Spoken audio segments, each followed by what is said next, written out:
Hello বন্ধুরা, welcome back to my channel. দেখো আমি কী রান্না করছি। আজকে ভাবছি কাঁকরোল ভাজা। সিম্পলি রান্না করি, আমি খুব একটা মানে রান্না করি না, তো সিম্পলি ঘরোয়া রান্না বান্না করি। তো ঘরে কী করছি না করছি আমি তো সেটারই ব্লগ বানাচ্ছি। তো বানিয়ে নিয়েছি কাঁকরোল ভাজা। এবারে চিংড়ি মাছটা দেখলে সেটা কীভাবে বানাই সেটা দেখো শেষ পর্যন্ত।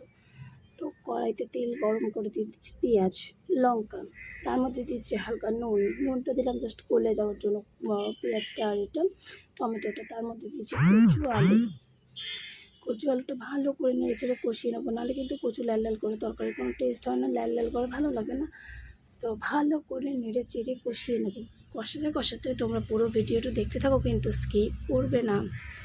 তো লাইক কমেন্ট শেয়ার করবো, পাশে থাকো। তার মধ্যে একটু লঙ্কার গুঁড়ো দিয়ে আবার দেখো নাড়তে বসিয়ে দিয়েছি। নেড়েই যাচ্ছি। এরপরে আমি কি করছি সেটা দেখো। নাড়া হয়ে গেলে ভালো করে কাঁচা লঙ্কা যাতে গন্ধটা বেরোয় না, তার মধ্যে জল ঢেলে দিলাম।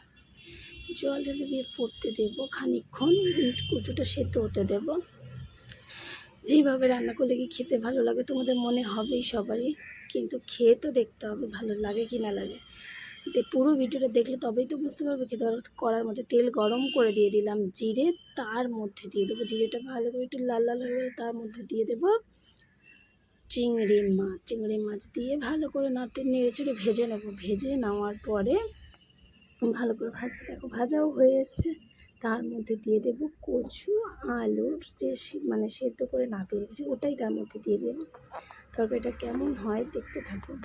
তো দেখো কচু ওটা রীতিমতো তোমাদের সাথে কথা বলতে ঢেলে দিয়েছি। দেওয়ার পরে ফুটতে দেবো, ফুটে গেলে তো তরকারিটা জাস্ট অসাধারণ খেতে হয়েছিল, খেতেও হবে অসাধারণ। আমি এর আগেও অনেকবার বানিয়েছি, খুব টেস্ট হয়। তো এইভাবে বানিয়ে আজকে পর্যন্ত টাটা, দেখা হচ্ছে পরের ভিডিওতে।